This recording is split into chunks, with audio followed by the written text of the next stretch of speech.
And these are pretty useful because it's basically like teaching you symbolism about these things. Of course, it's done through like almost like a narrative sense, in a narrative way. I don't know how to explain it, but it's not like direct like the way Matthew would do it, right? It's not like extracting all the structures in the text, or I mean in the Gospels and whatnot, and then just showing you the structure. It's more like done through the narrative itself, but it's done in a way where it's supposed to show you what's going on. And so, first, the first part talks about how Gabriel comes to Mary. And then there's the second part, which is interesting for us. So it says something like, seeing herself to be chaste, I'm not sure. The Holy One said boldly to Gabriel, the marvel of thy speech is difficult for my soul to accept. Sometimes it's translated like the strangeness of your words. Doesn't matter. How can you speak of a childbirth from a seedless conception? I'm not going to read the Old English.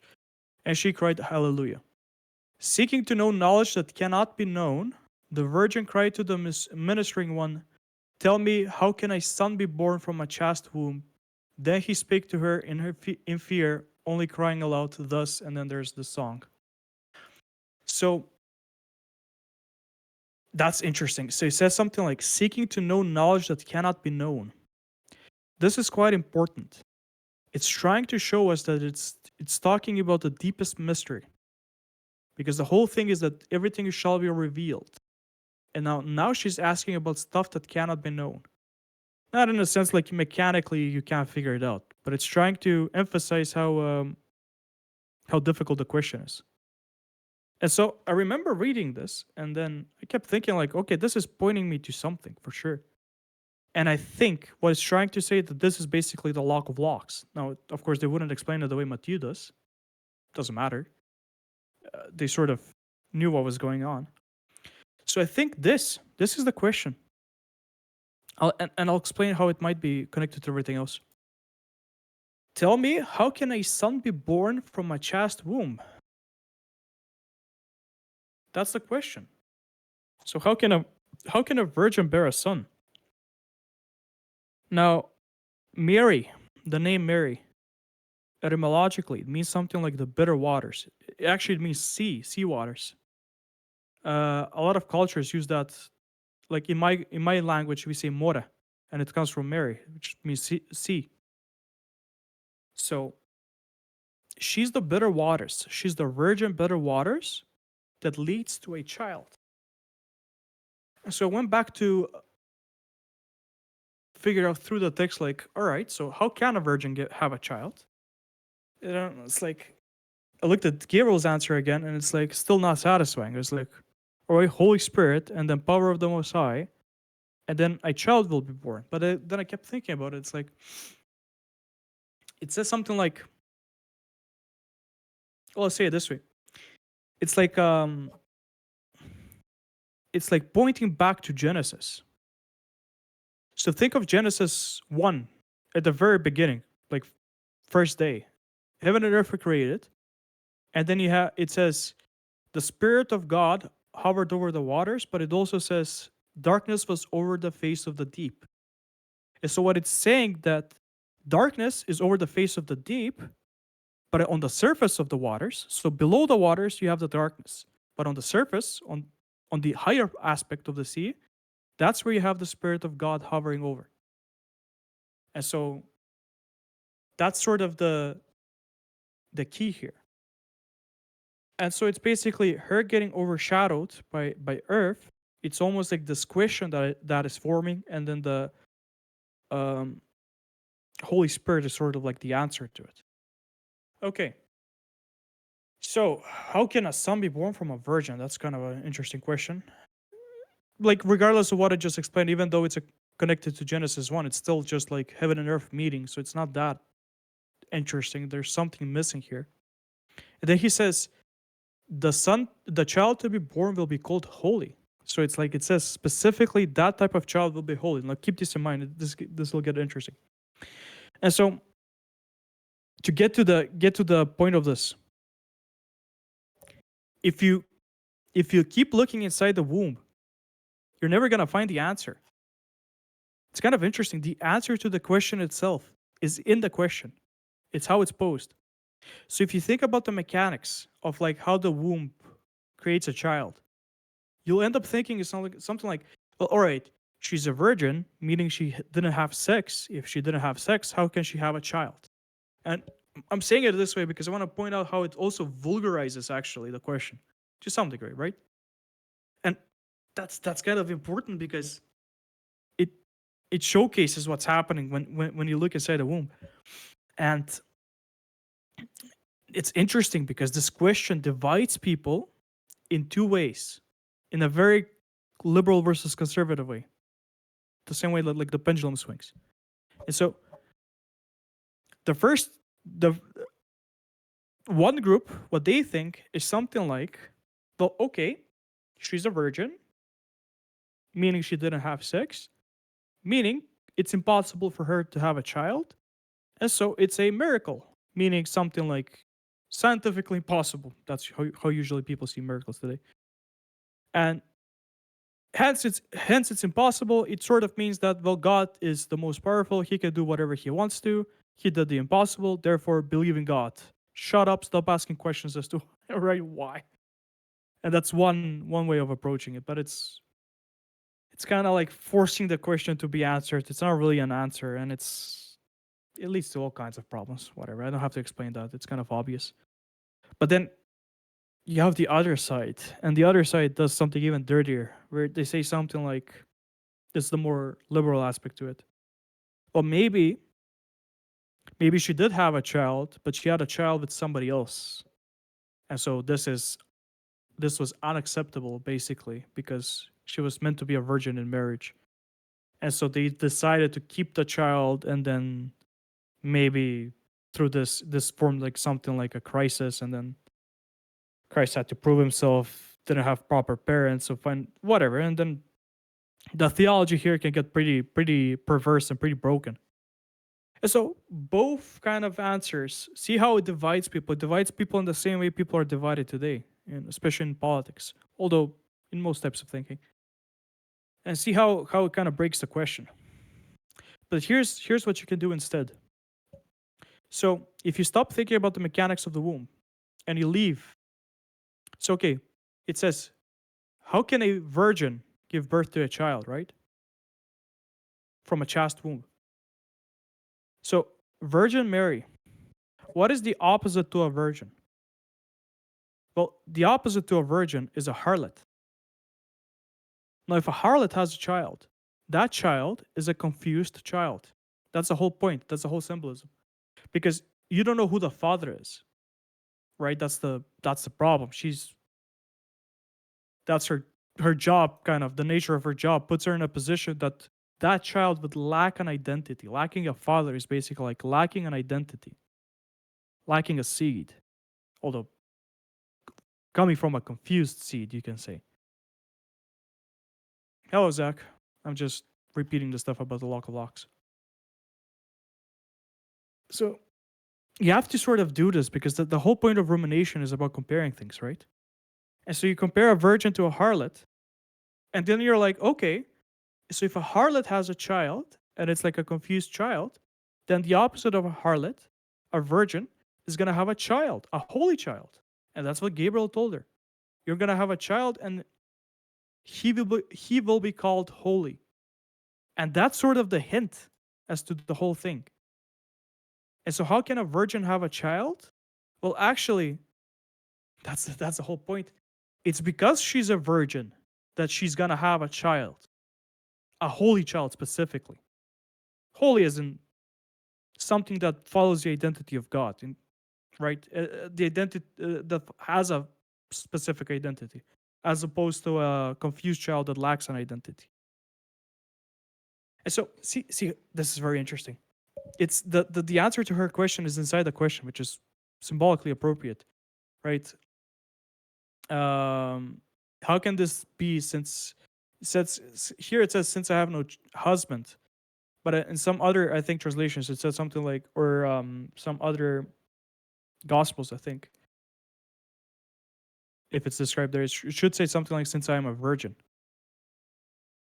instead of I have no husband. But it doesn't matter. It's the same. It's the same thing. And so The answer to the riddle is teaching you how to answer all the riddles. That's what it's doing. If you see what's happening here. If you look inside a womb and you think about the mechanics of how a virgin can have a child, you'll never get the answer. It's impossible. And you'll end up with like sort of silly, like parody versions of answers. But if you look outside and if you compare the entire identity, in this case, Virgin Mary, to the identity of the opposite, in this case, a harlot, then you can get the answer.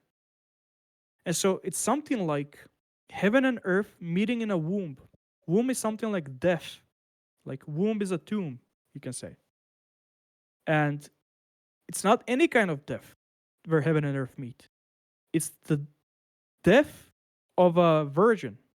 Oh, sorry. It's the virgin death. Let's say bitter waters. It's same difference here, but whatever. It's the virgin aspect of the bitter waters. It's the surface of the waters where the Holy Spirit hovers, not the depths.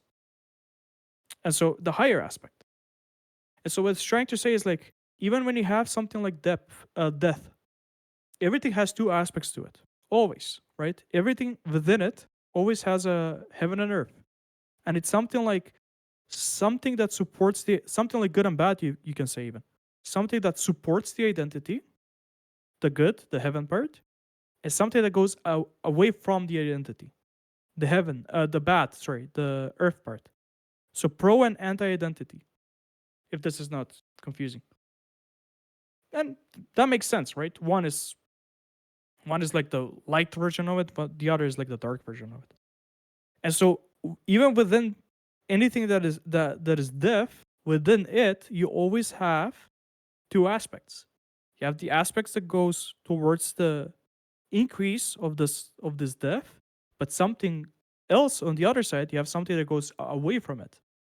And so the idea is to take that other part, exploit it, and then turn death upside down. And that's how you turn death into renewal.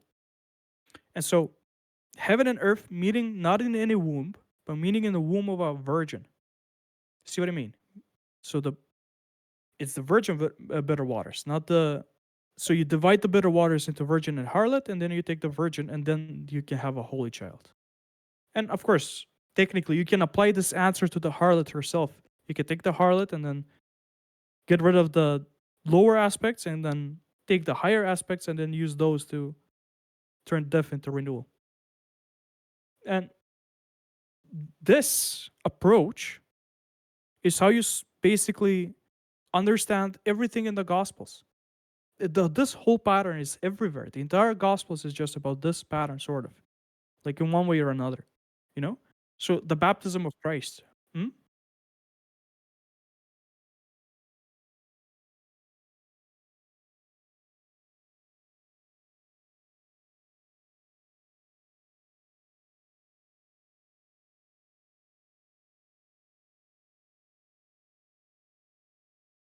Honestly, might be now because it'd be like a good contrast. And so then we could compare the two and then use it. Okay?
Makes sense, yeah.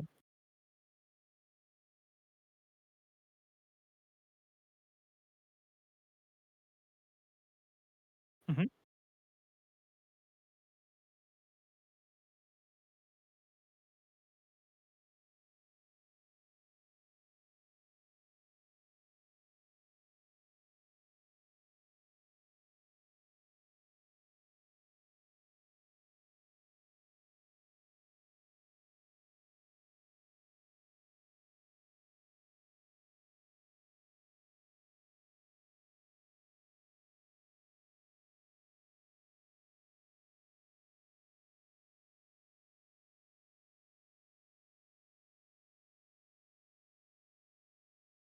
mhm.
One extra note. She's like the great grandmother of Mary.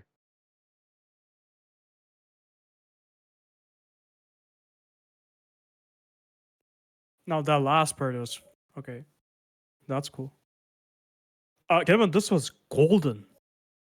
This was fantastic. I hope you had it recorded. Recorded. This is gonna be very very useful. Like the whole thread that you.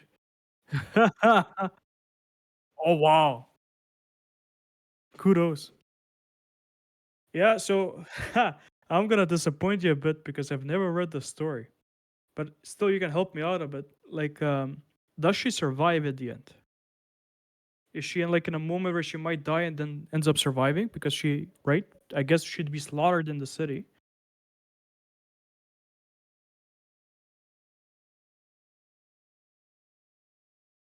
I think she might save her entire household actually, which is part of the whole like the scarlet thread and the covering of the doorpost, to save your house or something like that. But yeah, she definitely does.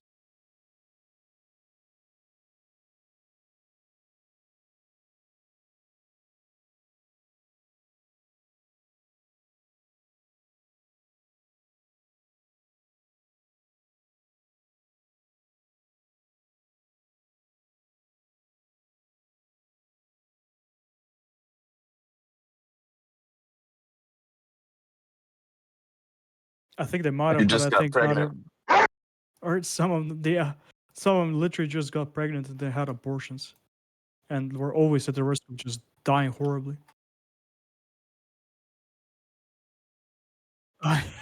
That's another way of saying it. Post-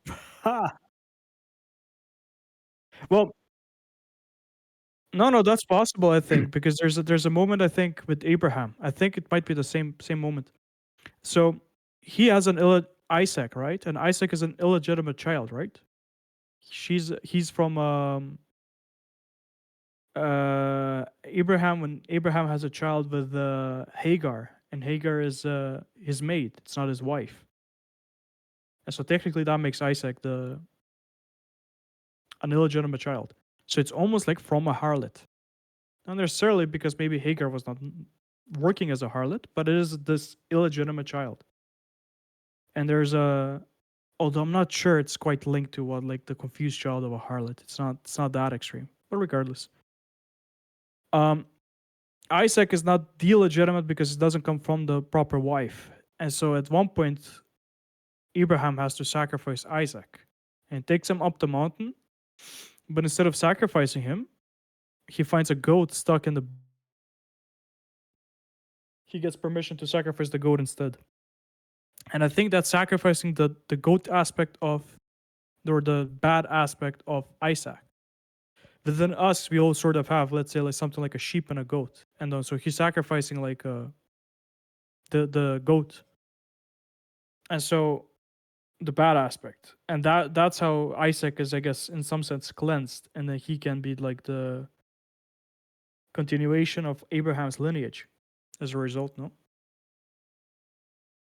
so I think that's how maybe the harlot can still have a family, although I'd have to read the story and look for like clues, but that's how I imagine it, right?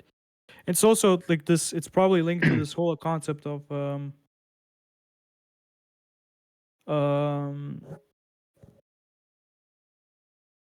like being able to find a solution from the bitter waters, regardless of how confused it is. So it's very, very confused. It's like on an extreme end, but you can still find the higher aspect of it and then use that to kind of turn it to renewal. Yeah, just it's a little bit more simple. It's like her family above her and beside her. It's not her family below her. It's not her children. It's her father, mother, sisters, brothers. Yeah. Why do you think the name Most High is used in Annunciation? I'm not sure. I guess it could be just Earth in and of itself, something like the highest Earth.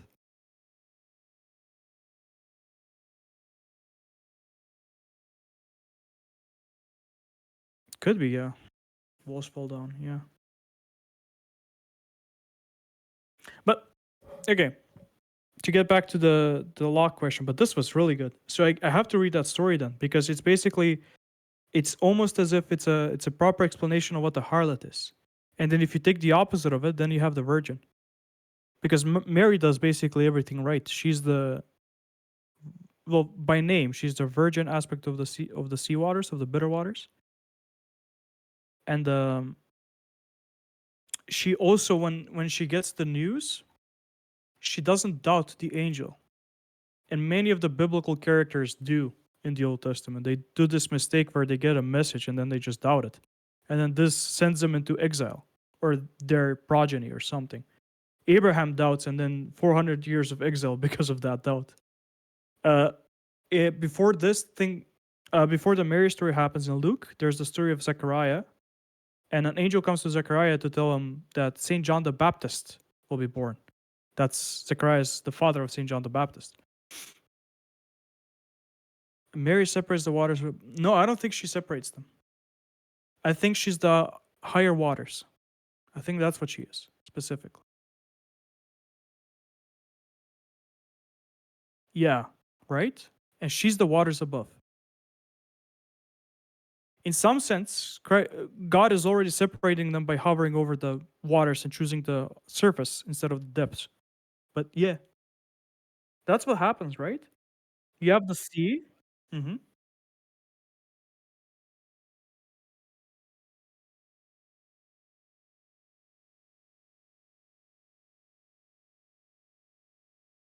Mm-hmm.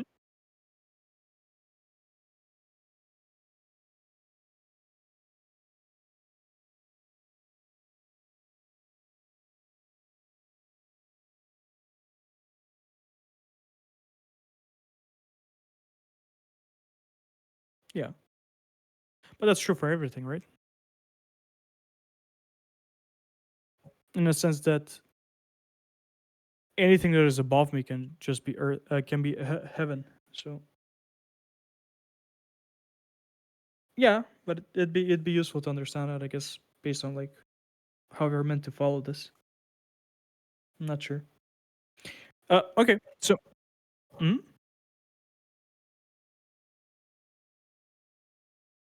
Yeah. Well, the separation of the waters. Actually, that's what I wanted to talk about. It's like it's Matthew mentioned this somewhere randomly. Like he said something like it's in their more recent interviews. It's as if Genesis 1, every time there's a mention of water, it's always the bitter waters. So when I say bitter waters, I'll just reiterate this for CW.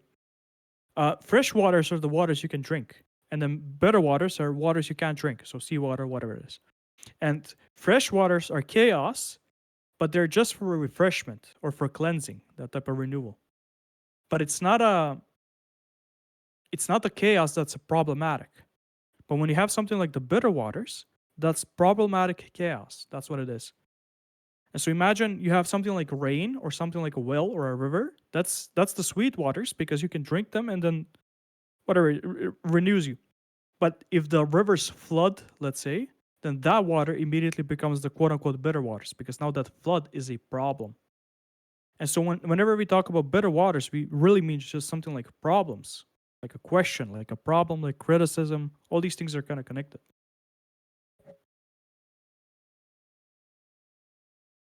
Mm.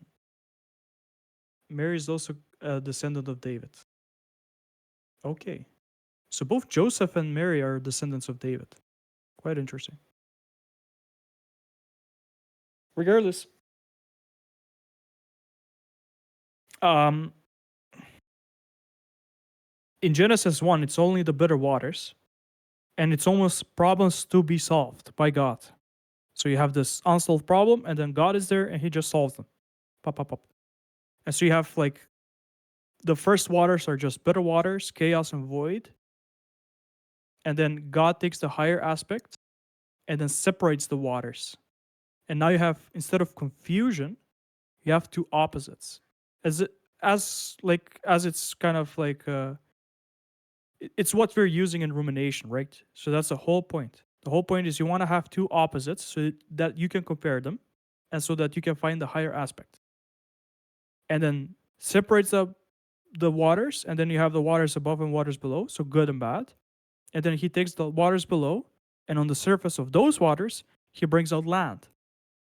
And so he's doing the same thing all over again. And it's like he takes the problem and he finds the higher aspect of the problem, and then he brings out something useful out of it, something fruitful. And so in this case, he literally brings out something fruitful because on the same day when he brings out the land, he also brings the plants and the trees and everything bearing its own seed, which is kind of interesting. And it's only in Genesis 2. So God makes the world, makes Adam and Eve, rests, and it's only in Genesis 2. It's almost like it's a restart of the story, because that's how Genesis 2 starts. It's like, in the days when heaven and earth were created, and so it kind of brings it all the way back to the beginning. And only then you have the waters being something useful, something like sweet waters. And so now it's rain, it's mist, it's rivers. So it's only like this positive chaos in some sense. Kind of interesting. So there's a switch. That's walking on water too, and calming the storm, turning chaos into habitable order, water to wine. Yeah. I think so. Well, wine is like a higher aspect. Wine is like both at the same time. Wine is like refreshment, but it's also poison. But it's not poison to the degree that it just kills you, unless you overuse it, obviously. But it is still something that changes, like introduces chaos to how you think and how you behave. So it is a slight bit of it's like a taste of a problem, taste of death. So it's both. Wine is like the higher aspect of both, which is kind of cool. Okay. So the whole question of the lock of locks, it's kind of like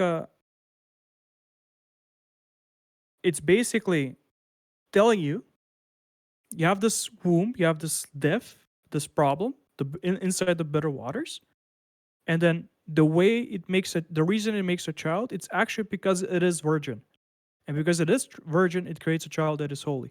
Now, if you take this approach to thinking, you understand that this is basically the key to unlocking all the other stories in the Gospels. It's the same pattern all over again.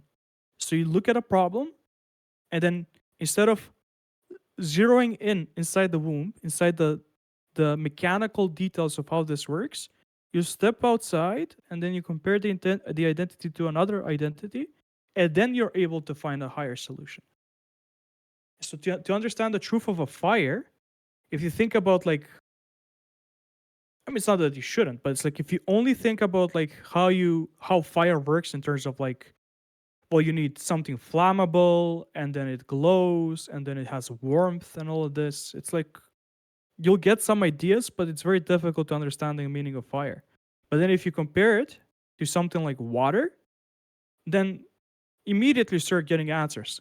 Well, okay, water is something like mobile, it moves, so does fire, but water is shapeless. Water, you have to put it in a cup. Otherwise, it just like it flattens. But the fire itself, it moves, but it doesn't flatten. It kind of goes in a triangle formation, right? In a sense that it kind of moves up like it's a hierarchy. You multiplicity below and like unity above. And one of them brings darkness, because if I go in the depths of like an ocean or whatever or something, like I see darkness. The light dissipates. But then fire produces light. Sorry. And so see how through comparison, you're able to understand better. But you have to step out of thinking about the details of the fire, compare it to something else in order to find the answer. Now, we all know these things already. I'm not saying something new. But I am saying that actually this way of thinking is encapsulated inside the question of how can a child be born of a virgin, of a chaste womb. And so, hello. And so the reason why that's the lock of locks is because it's basically the question of all questions, meaning that every question is basically an aspect of this question. Every question is just this question. That's it, right? Every problem you have, or every like inquiry you have, or whatever, it's like how can, from this problem, how can it get something fruitful? How can it get something that's useful out of this, right? Or renewal, basically. That's all. That's all. Those are all the. What was I gonna say? All questions are basically that question. There's not a single question that's not a version of that question. Now, you can twist it, you can turn it upside down, meaning you can say it in a way where it doesn't achieve its proper purpose. You can say it in a way that it's subversive. But regardless, it's a twisted or upside down version of that same exact question. And so, an example I gave like a few days ago is something like a more grounded example. Let's say your washing machine breaks. And now you used to have a washing machine, but the way Peterson describes it is like you have like a low resolution model of it, and then it breaks down, and now the only thing you encounter is chaos. What you notice is chaos. And that's exactly what it is. And so now you have the bitter waters. It used to be that this thing worked, but now you have a problem. And you can't just ignore the problem, you have to solve it. It's a question. Otherwise, you can't wash your clothes anymore or whatever. And so if you, I don't know, basically when you're trying to solve it, what you're trying to do is you're trying to ask, from this problem, how can I find something that's going to renew this broken machine back into a working washing machine? That's all it is. Now, you can answer this question wrongly, right? You can get pissed off and you can start hitting it and then break it even further. Or you can start inspecting it and find like problems, figure out if you need to call a mechanic, maybe it's a simple fix. Maybe you just have to clean the filter. I don't know. If there's no filters in, unless I'm stupid. Doesn't matter, but maybe it's a simple fix. Maybe you have to call somebody regardless. But you're trying to find some. There are filters in washing machines. Thank you. Oh my book. But you're still trying to find if you can find something fruitful out of this.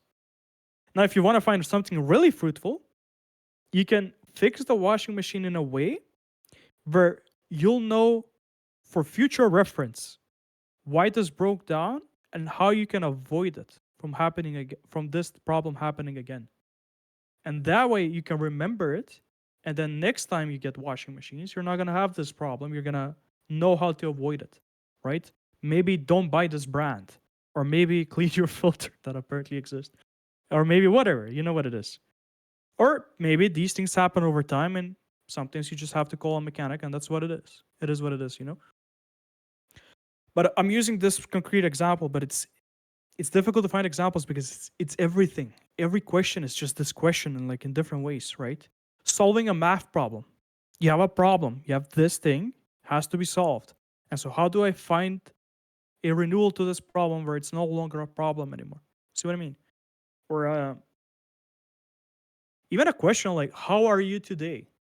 And now you were going about your purpose, you were doing something, somebody stops you, and now you have to inspect how your day was. And then it will depends on how much you care about answering, right? You know? And inspect, well, even that, you have to inspect whether it's a question you have to answer in detail, or whether you just have to say, oh, nice, how are you? You know, you just skip over it. And so you have to inspect, look into, and find something fruitful from these bitter waters. It's like an obstacle. I think stumbling stone is bitter waters, just another way of looking at it. And so I think more or less that's the riddle of all riddles. And then what does this have to do with like Matthew's tweet? So I think what he's trying to do. Well, first of all, actually, follow me and I'll make you fishers of men related. I think yes. Well, I think technically everything in the Gospels is related to this. I don't think there's an aspect of the Gospels that's not related to this. That's sort of the point. But including this, yeah. Getting men out of the depths of the waters instead of just fish. Like the complete patterns, maybe. I don't know. That's a difficult one for me. I was gonna say.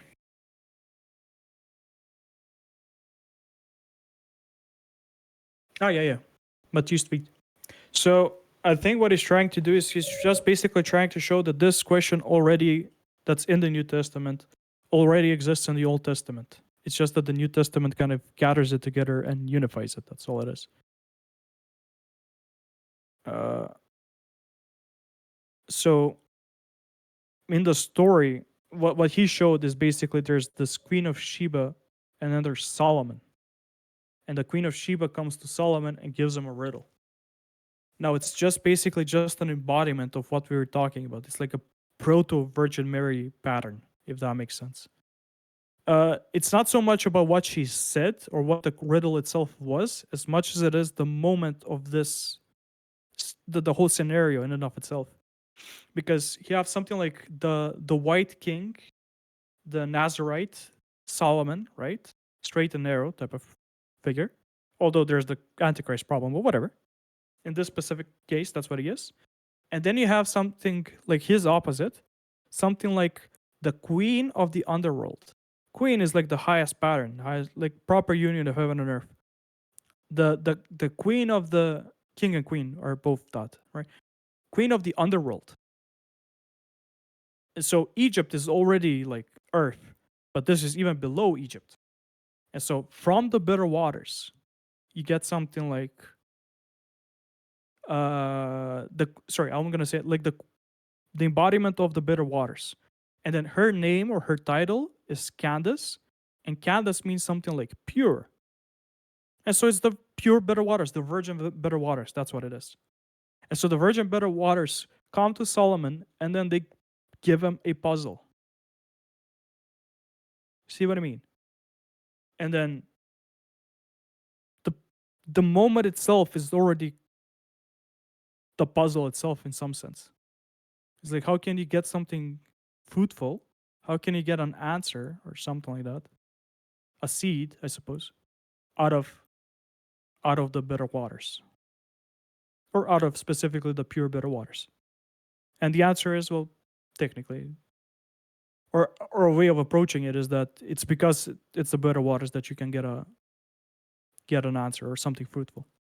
And so you can get the higher aspect of whatever is evil or bad or dark, just fragment into the good and bad, and then you get the higher aspect, the good aspect, or technically the bad, I guess. I don't know, double inversion, and then turn death into renewal.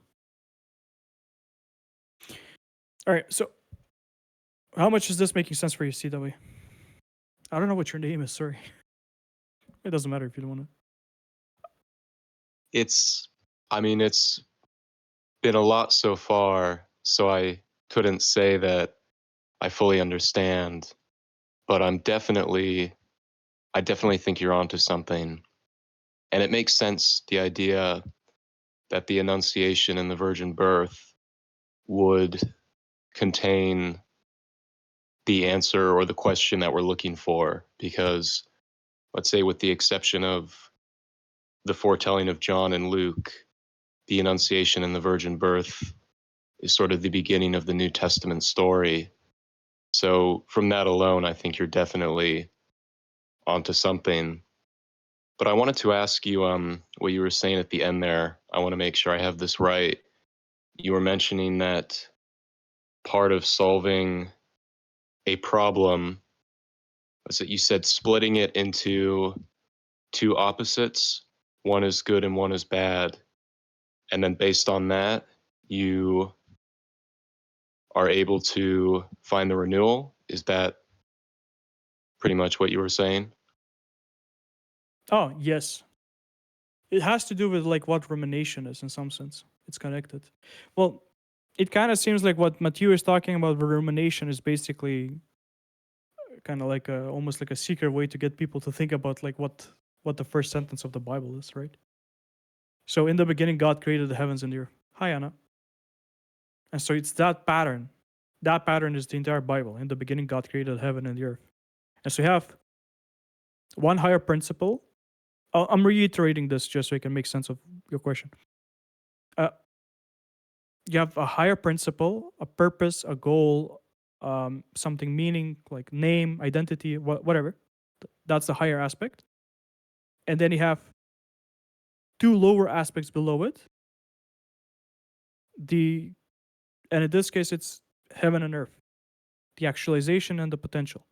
Now, heaven itself is already meaning, idea, seed, whatever. But both of those are together are connected with a higher heaven, you can say, because they by themselves are lower. So I'll say it this way then. You have one higher union and two lower multiplicities. And those two multiplicities are oppositions to each other. That's what they are. One is you can say good and one is bad. Metaphysical in a metaphysical sense, right?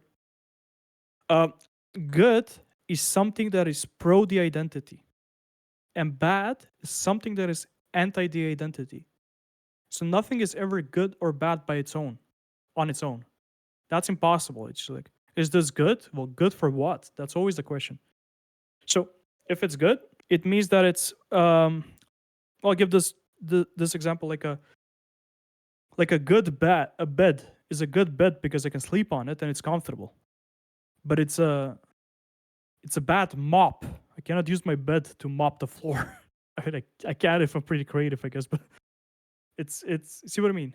So it's not necessarily good or evil by itself. It has to. It's always linked to a specific purpose. And so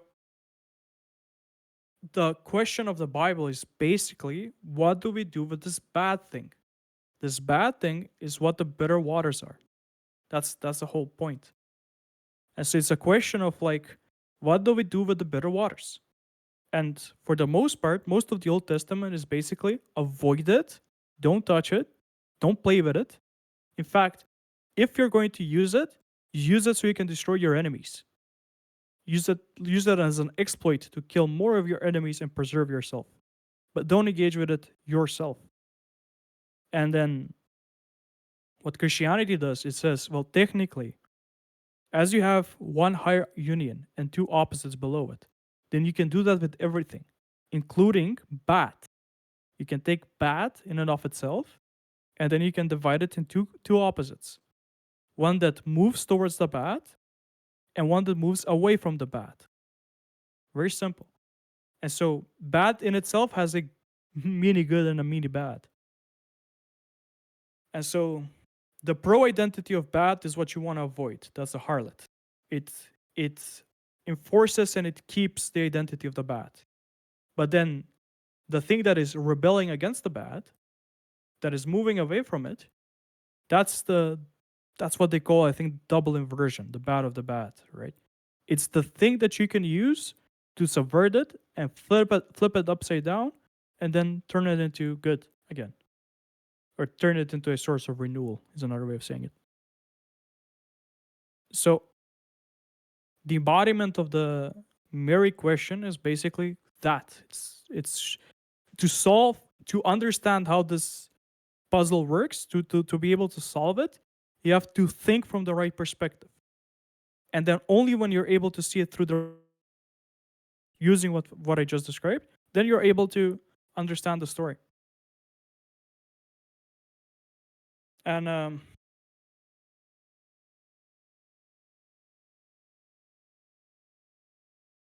basically, if you have something like everything has its own purpose in some sense. That's sort of the idea. It has its place. So if you have something like bad, and if you just isolate it by itself, then it's evil and it's like whatever. But if you compare it to the good, then you try to understand what purpose it plays in comparison to the good. And then you can understand that both of those are an aspect of something higher above them. And then once you're able to see that, then you can find the aspect that's above them. And that's what you're always aiming for. That's where the identity, the seed, the meaning is, the purpose. But if you don't have the purpose, if the purpose is gone for whatever reason, those two opposites are in confusion with each other. And so when you lack an identity, that's how I understand it at least. When you lack an identity, the opposites get confused. And it's almost like as if you can't tell good and bad apart from each other. And that's sort of the problem. It's like a confusion of what is good, what is bad, how to do things properly. And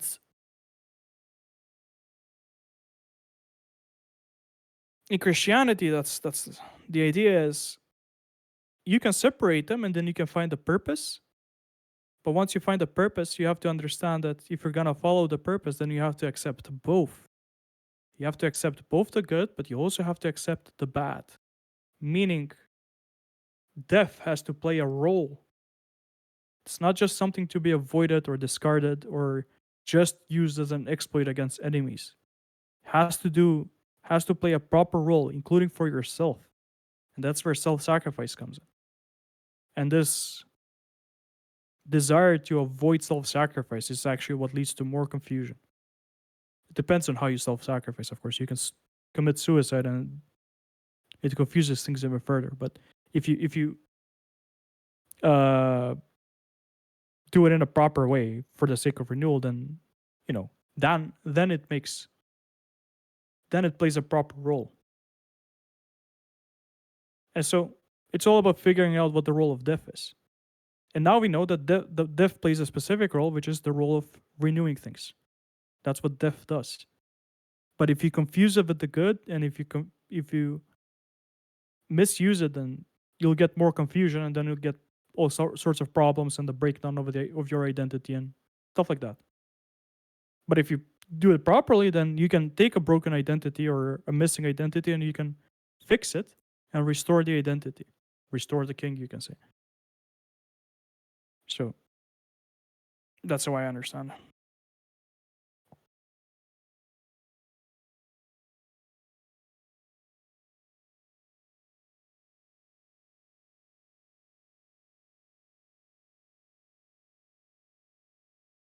All right.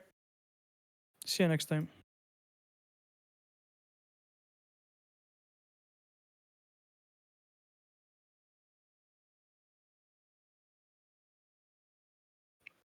But yeah, I think I explained the thing as best I can.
I wonder if eating food is linked to renewal.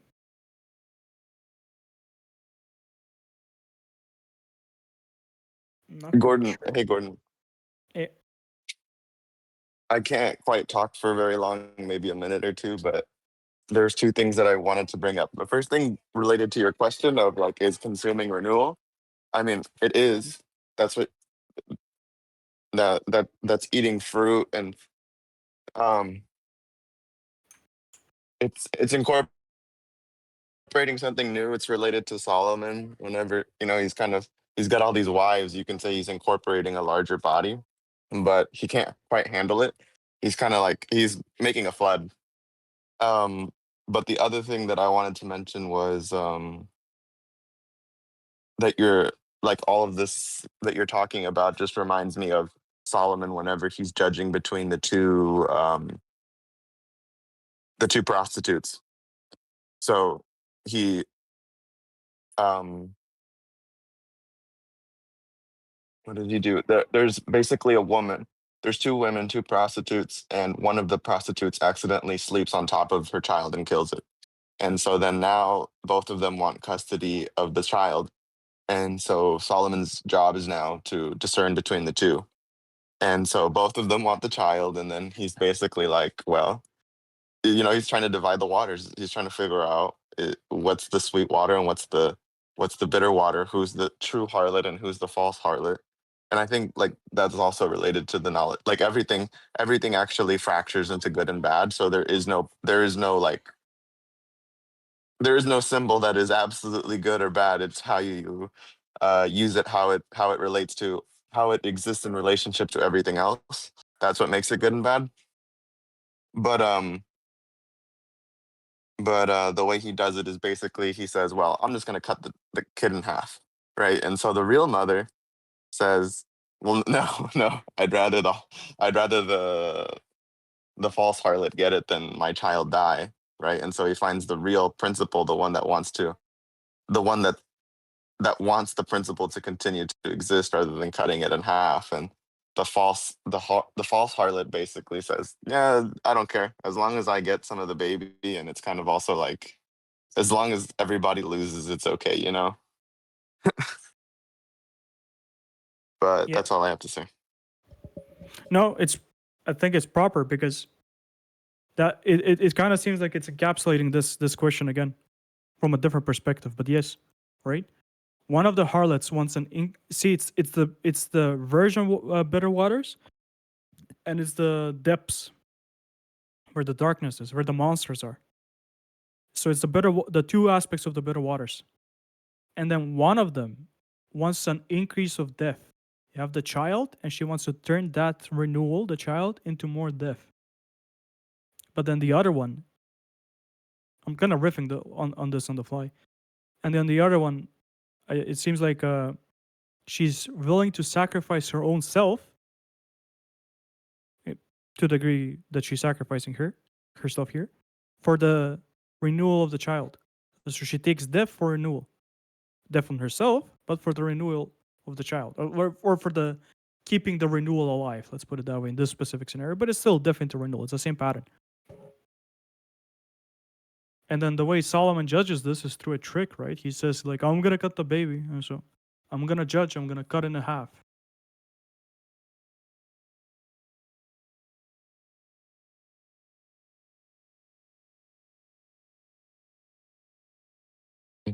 Reminds me of what you were talking about with cutting the Gordian knot. Like he feigns it though, right?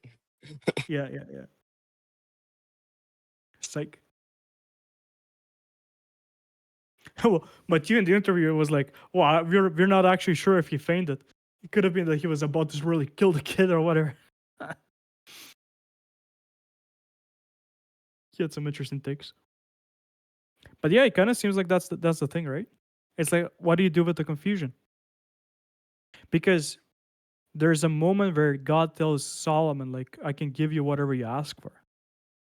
And then he asks for the knowledge of good and bad. And now because he asked God, and now he gets it with God's approval.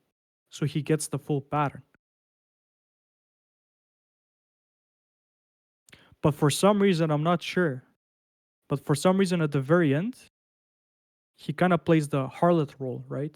In the sense that the renewal into death role, because he kills himself to kill more of his enemies. And so he takes on death, but he takes on death to increase the amount of death on his enemies. And I'm not sure why he makes that mistake.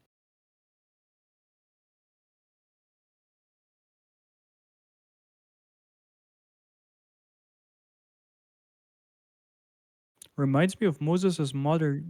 Go ahead.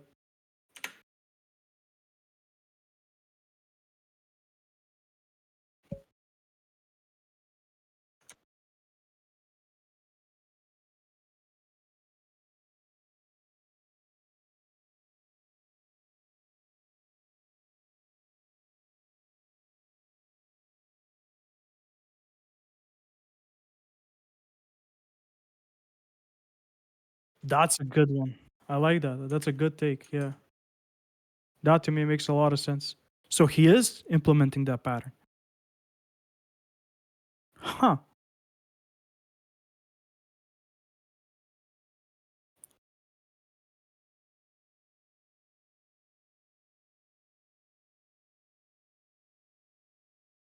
Yeah. And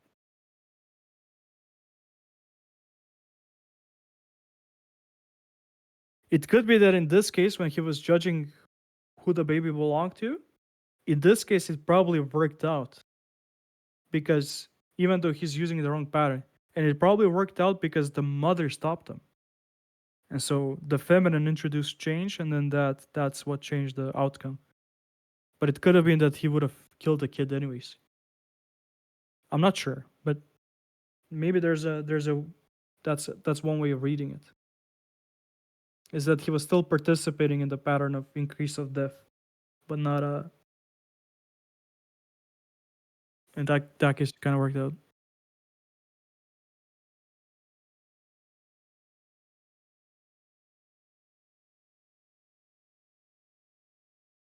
No, I don't.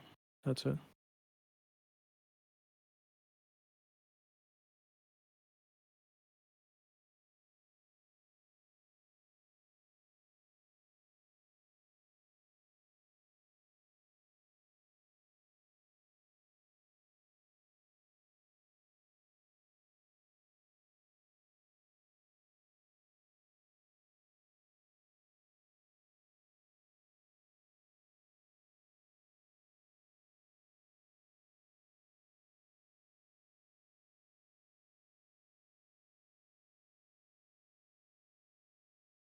Go ahead. I'm not sure how to approach this, to be honest, at the moment. So I want to hear your thoughts.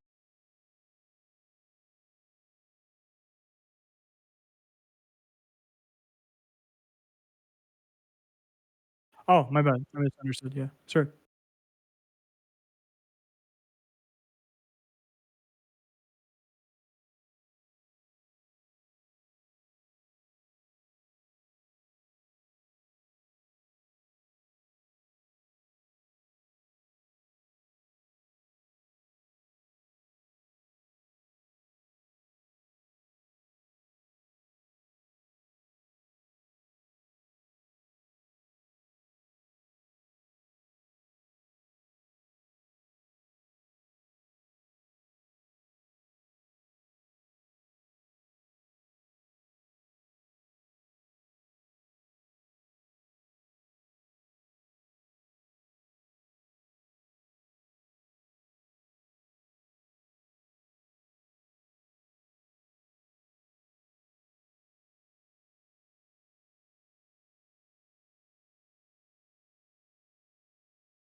Like I'd say, usually when things unite, they don't lose the differences. It's just that the differences now play a cooperative role. But it makes sense. It's just it can't be at the expense of the lower parts, right?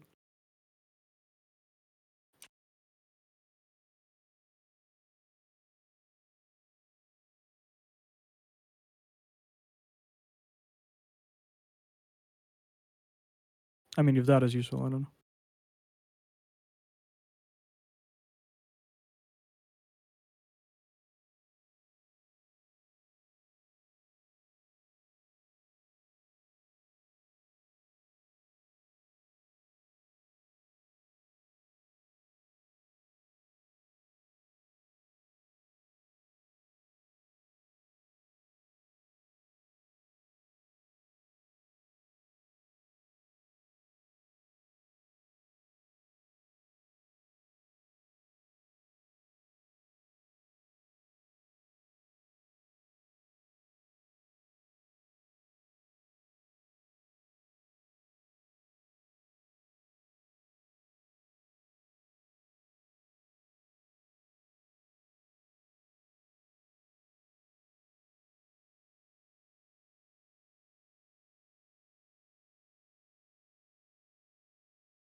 I think what Anna was talking about actually kind of makes sense now to me. It's almost like Moses' mother, so the feminine is already like connected to Earth, and so plus the skies, and it's the disguise that usually Matthew talked about in his book that disguises expose the deaf in other people. When you wear clothing, you cover yourself up and you try to make yourself, let's say, look normal, or look pretty, or whatever it is, depending on what kind of clothing you're using. But if you wear a disguise, you're trying to hide your identity, and now the problem is with the other person. The other person has to figure out who you are, and so it's exposing their own death. And it's like a mother using something like that. It's like a virgin mother almost, and that's what saves Moses' identity. It's quite interesting. So it's almost like the same pattern, I guess, if I'm not overreading it. What did the cherubim represent to begin with? I think the cherubim is just a puzzle. It's a question. It's a sphinx. It's a Hebrew sphinx in some sense. It's a confusion of animals, because there's the vision of Ezekiel where the cherubim is like lion, bull, lion, and man, and that's like a confusion of, well, in this case, man plus animals, but doesn't matter. Just a hybrid, an unsolved question, and then once you solve it, it leads you into paradise. That's sort of the thing.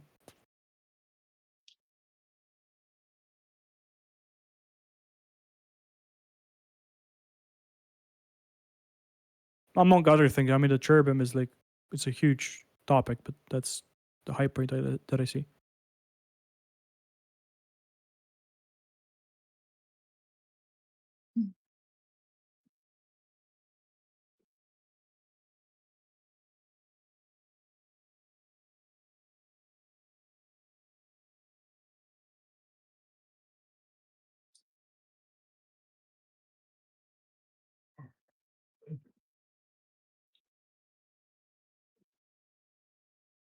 Monday, church is behind me. Thank you.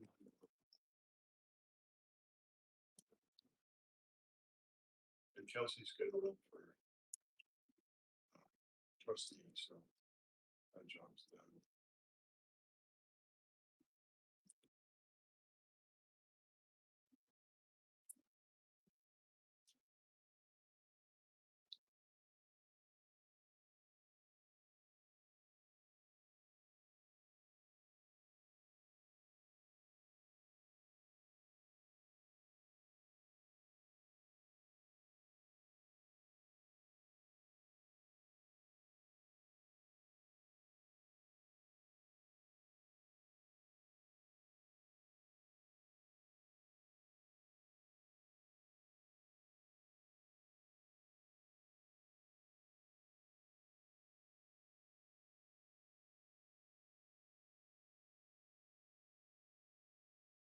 Alrighty, I'm out of juice.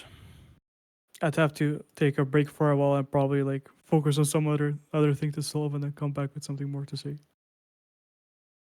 Although, if people have things, like, I'm willing to listen and like learn stuff. I feel like I've been talking a lot, which is not bad. I talk too much anyways, but it'd be interesting to explore other people's ideas. I thought Samson was a Christ figure. There's a way where in which you can read Samson as being something like an Antichrist figure as well. Now, the thing with the Antichrist is that he's very, very close to being like Christ, except he just does the opposite. But even to do something like the opposite of the highest, it still means that you're in a very close position. And so Samson was just somebody who turned. Okay, let's see. Well, it's kind of like in the movies when you have something like a super powerful hero, but then he's matched by the super powerful villain. And if he's going to find his equal match, that match has to be just as powerful, let's say. So in this case, Samson has the same type of capacity, you can say. It's just that for Samson was this figure that always moved into an increase of body or death is that these things are linked. Like an increase of wealth. It's an increase of body, but without a specific purpose as to what he wants to use this body for. And so every body has to have a specific purpose. Who is Delilah? I'm not too sure myself, to be honest. But maybe the people here can answer. But what Christ does is he usually takes the stuff everything that has to do with death and he just turns it into a source for renewal. But what Samson does is he basically takes that to increase the amount of death. So for instance, he had these like this number of 666 is mentioned, I think, the first time, or the only time maybe in the Old Testament, when it explains how Samson was trading with his ships on the sea. He has this like global trade route. It's kind of like globalism. But in a sense, what it's trying to say, he's trading with all different types of empires. It's very much linked to, I think I did it here, Loma. It's very much linked to the fact that Samson also has many wives. So just this increase of body without filtering through which belong, which don't belong. And then he uses this global trade to just increase the amount of wealth that he has. And wealth is just potentiality. But unless you give purpose to the potentiality, then it's basically useless. It's just sitting there. In fact, it's worse than useless. It's just accumulating questions without an answer. And it has some benefits, like it has peace, lack of wars. Things are more stable, I guess, in some way. But different cultures can communicate with each other. Dragon hoard gold. Yeah, that's a good way of looking at it. It's a good one. But at some point you have to, it's like a question that you have to answer. Like, what do I do with this money? What do I need this money for? Like, why do I need this amount of money? Because it's almost like a stupid question, especially today in our current culture, I mean. But if you're gonna make like gazillions of bucks, like, do you have a specific plan that requires a gazillion bucks, or are you just doing it for the sake of doing it? And if you're increasing money for the sake of increasing money, then it's basically increasing death for the sake of death. And so that's sooner or later that's gonna destroy you. In fact, it's like the worst thing you can do in some sense. And then Christ gets that pattern. So it's not that the pattern was wrong, it's just it was misused. Takes that pattern. It's actually a poverty mindset. What do you mean?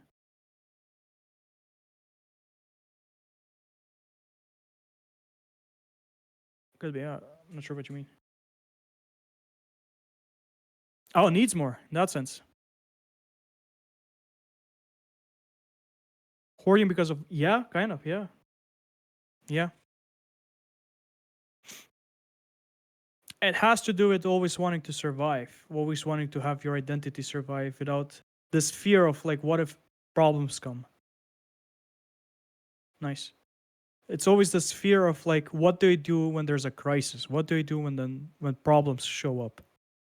And it's always about looking for safety instead of seeing those problems as an opportunity for you to gain higher spiritual growth. Not depending on, yeah, it's more like not putting your faith in God. Because faith is something like, I'll do it even though I'm not sure what the outcome will be. And then you do it with gratitude in some sense. Or you do it with like accepting the consequences.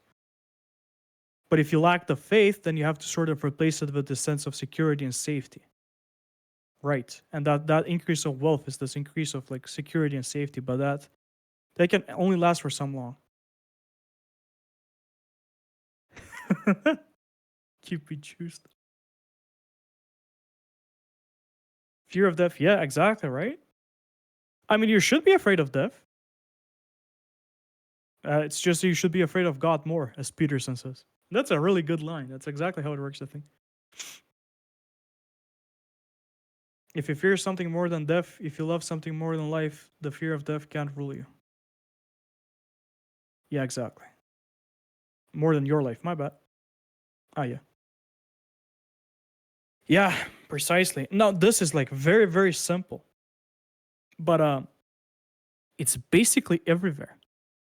It's you know, it's like what's it called? Deceptively simple. In a sense that even though it's kind of simple, it it contains all the implications in it. So all the modern problems that we have today are basically this problem. If you look at this made sense to me because I was thinking, like, I was reading the Gospels. I was actually listening to them from David Suchet. It's so good. And Christ, like, it's almost as if half of the Gospels is just Christ basically scolding people for not having faith. It's like, you don't have faith. You don't have faith. You have faith. Nice. You don't have faith. Well, it's like, what's this whole faith? Like, what's so important about faith? And I kept thinking about it, and then there's this thing from Saint Isaac the Syrian who I'm reading. And then he says something like, knowledge is opposed to faith. Knowledge born of faith is something like spiritual knowledge, but knowledge by itself is just opposed to faith. And it basically keeps you trapped. He says something like, knowledge. I gotta go. Okay, never mind. Merry Christmas. Good night.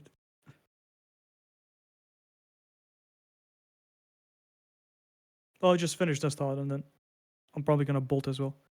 But he says something like, knowledge is opposed to faith because knowledge never challenges nature. Knowledge always stays within the bounds of nature. Knowledge always tries to rationalize and then inspect, and it cannot put its trust in something or confidence in something unless it's able to account for it through investigation. And so, unless you're able to investigate and figure out exactly how it works, you're not going to put your trust in it. And so, it's always afraid to leave the bounds of nature. But faith just lets you, through faith, you can transcend nature. Because you're saying, I know this, I don't know the rest of it, and I'll do it anyways. No, that faith can be dangerous. That's why faith equals faithfulness. Faithful, doing what you promised, staying true to the principle. Yes, staying true to the principle. That's exactly what it is. Yeah. Now you can put your faith in the wrong thing, and then you can, be stubborn about something you're not supposed to be stubborn about. But if you're putting your faith in the proper principle, then things work out. That's the whole point. In fact, it's not just that. In fact, thinking that you can do everything through knowledge, through understanding everything, just through sheer rationalization, is technically wrong. First of all, it's hypocritical because you're putting your faith in rationalization. It's kind of funny. But secondly, it's like you'll use faith all the time. I mean, I guess the first and the second thing are just basically the same concept, but whatever. You always put your faith in something all the time, regardless of whatever it is. Even Peterson talked about this. Like, you walk on the floor and you trust that the floor will hold you. Now, the floor is well built, and then you haven't, I don't know, never fell through the full floor before. And so you'll have these, like, very proper reasons for why you should trust the floor. But regardless, you never know for sure whether it's going to hold you or not, because it's not as if you respected how it's built or when it was built or what materials it's using. Nobody does that unless they want to work with it or whatever. You know some things, obviously, but not enough to understand, like, whether it's going to hold you or not. And the same thing with everything. Same thing with like approaching a stranger and seeing if you can make a friend out of them, or I don't know, investing in something or buying something. Hopefully this will be a good product, right? I'm buying a car. Hopefully it's not going to break down after 1 year. Whatever. There's nothing you can't do without faith. By the end of the day, you can't account for everything, and hence you have to put your faith in it. And that's our modern world is all about moving away from faith and moving more towards being able to account for everything, so we can make sure that bad things don't happen to us. Now, if we take this and we roll with it and we keep thinking about it, like, keep looking at examples of like what we're describing here, then you'll notice that basically all of our problems are kind of encapsulated in these simple kind of patterns. All right, Sandy.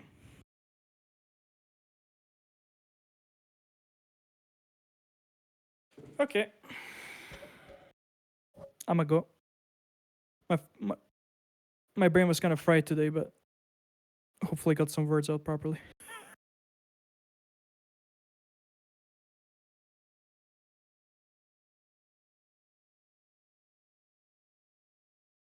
Well, I'll listen then. Sure.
Nice.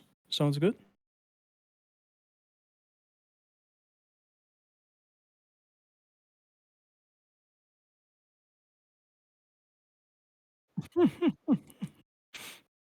Yeah, you're getting inside my like messy head and it's just putting things in like in their place, which is useful. I'm very messy, but it's also messy for me because I think I have to sit down and write these things down.